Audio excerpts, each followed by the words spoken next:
Pernahkah kamu memperhatikan ketika kamu menyuruh orang untuk bicara tentang perubahan yang mereka buat untuk suatu hal yang baik dalam kehidupan mereka, baik itu latihan maraton, mulai hobi lama, atau mempelajari skill baru? Bagi kebanyakan orang, proyek self-transformasi menempati ruang emosional yang positif. Self-transformation memberdayakan, memberi energi, bahkan menggembirakan. Maksudku, mari kita lihat pada beberapa judul buku, Awaken the Giant Teen, Practicing the Power of Now, atau rekomendasi yang bagus, Your Badass, How to Stop Debating Your Greatness and Start Living an Awesome Life. Ketika membicarakan self-transformasi, kamu akan merasakan kegembiraan. Tapi ada beberapa tipe self-transformasi yang menempati ruang emosional yang berbeda. Transformasi organisasi. Jika kamu seperti kebanyakan orang, ketika mendengar kata organisasi kita akan melalui perubahan, kamu akan berpikir, PHK. Darah terkuras dari wajahmu, pikiran melayang, dengan panik mencari tempat untuk lari dan sembunyi.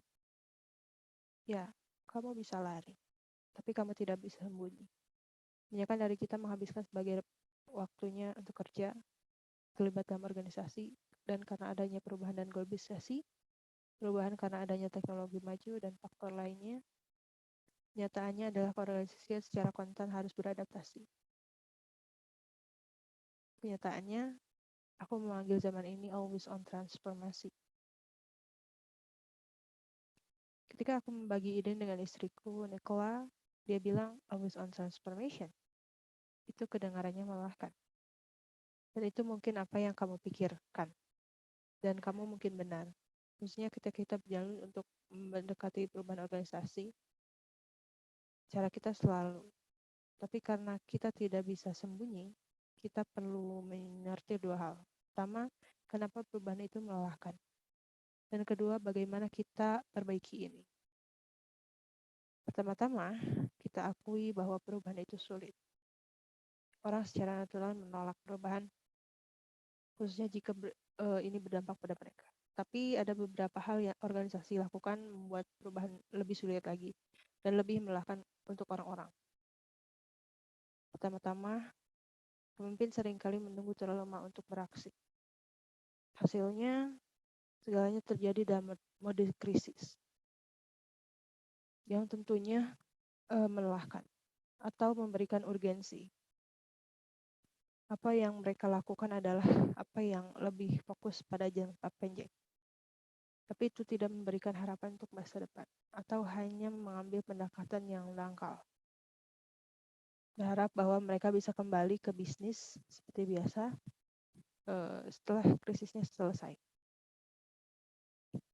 Ini jenis pendekatan adalah jenis cara belajar mendekati persiapan untuk uji kelayakan.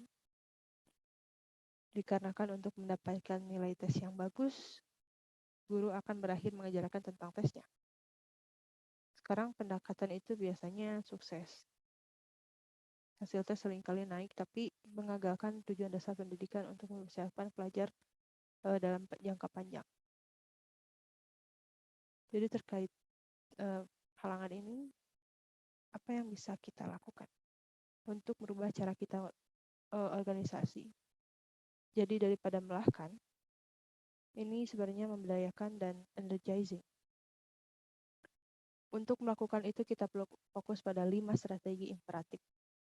Dari semua itu, mereka punya satu kesamaan, mengutamakan orang.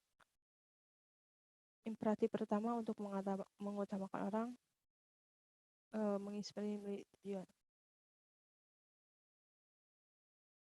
Ini penting, dapat memberikan energi pada pemimpin, tapi mereka cenderung tidak terlalu termotivasi kepada kebanyakan orang. Untuk mengerti secara luas, perubahan perlu terhubung dengan tujuan yang lebih dalam. Contohnya Lego. Perusahaan Lego telah menjadi perusahaan global yang luar biasa. Di bawah kepemimpinan mereka yang sangat cakap, mereka sebenarnya mengalami beberapa seri perubahan. Sedangkan setiap dari ini memiliki fokus yang sangat spesifik. North Star, menghubungkan dan membimbing mereka menjadi tujuan Lego, menginspirasi dan mengembangkan pembangunan masa depan. Berkembang secara global, ini bukan tentang menaikkan penjualan, tapi tentang memberikan jutaan anak akses ke Lego. Investasi dan inovasi itu bukan tentang mengembangkan produk baru, tapi tentang memungkinkan lebih banyak anak untuk merasakan gembira dari belajar melalui bermain.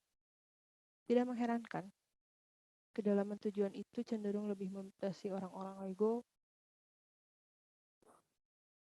Imperatif yang kedua adalah untuk mengutamakan orang adalah go all in.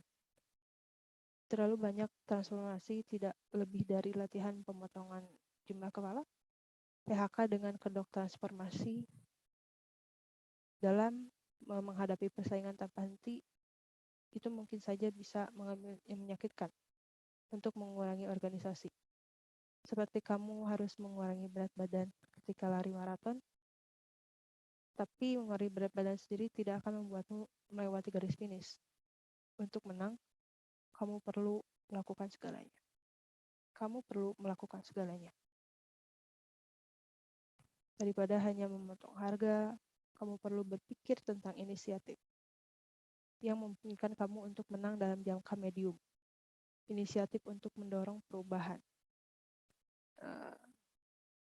Dan yang sangat penting, investasi untuk mengembangkan kepemimpinan dan bakat.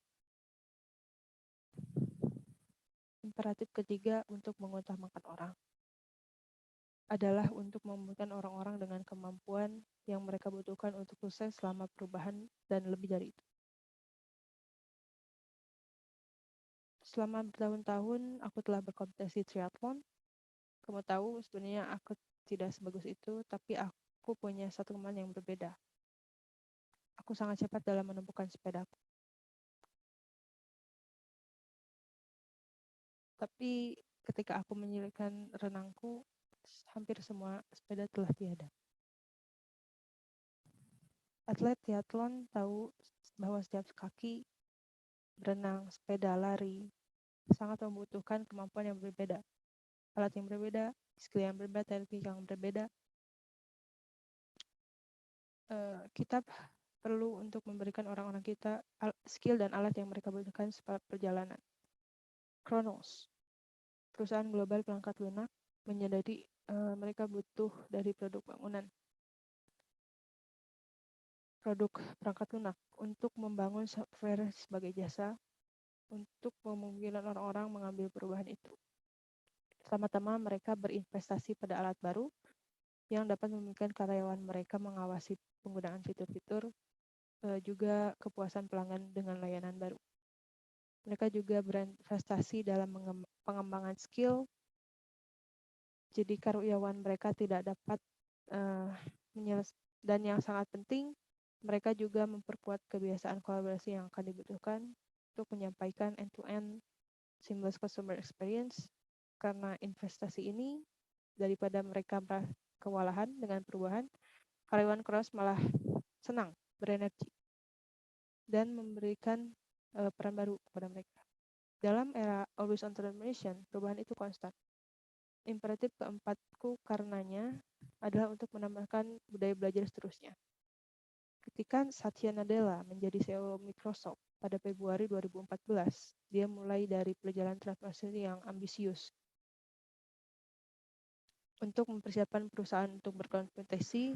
Ini termasuk perubahan dalam strategi, organisasi, dan yang sangat penting budaya.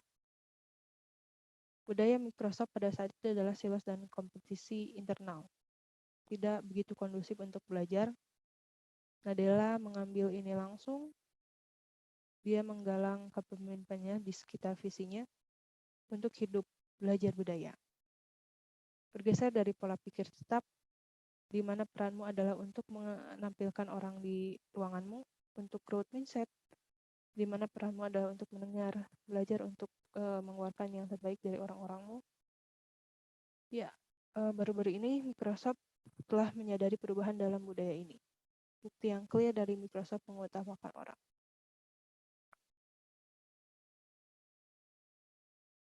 Oke, that's it. Thank you.